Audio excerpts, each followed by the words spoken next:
Hi everyone, welcome back to the Open Classroom, your favorite destination for life lessons. Today I'm going to ask you a simple riddle. So let's get started. There are five frogs sitting on a log, and one of the frog decides to jump off.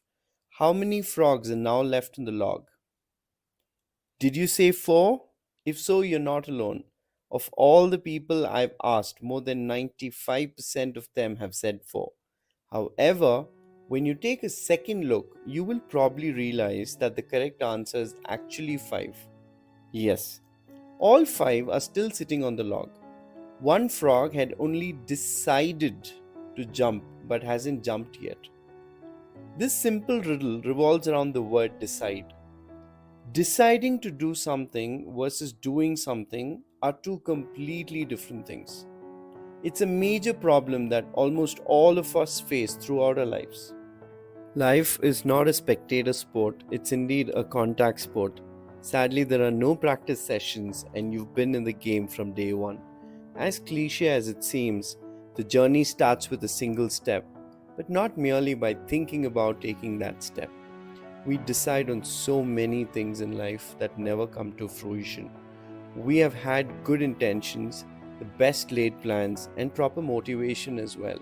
But yet, somehow, our decisions to do something never turns into action in most cases. We can give reasons, explanations, and excuses, but do they really matter? So, how can we increase the chances that our decisions lead to action? I think just recognizing and understanding that the act of deciding something and the act of doing something are two different things totally. Explicit acknowledgement of this obvious fact seems to spur people into action more often than not. Just get started. Take the first step, as it's always the hardest one. A good plan is helpful, but chasing the perfect plan will always hinder you from getting started. Knowledge is power. We hear it all the time, but knowledge is not power. It's only potential power. It only becomes power when we apply it and use it. Someone who reads a book and doesn't apply it has no advantages over someone who's illiterate. None of it works unless you work. We have to do our part. If knowing is half the battle, action is the second half of the battle. Start where you are, use what you have, do what you can. The perfect moment to start is never going to come in any of our lives. But by taking the first step and being consistent, you can definitely take yourselves towards an excellent finish. So I hope you enjoyed today's learning on taking action, and I believe that you will start taking action.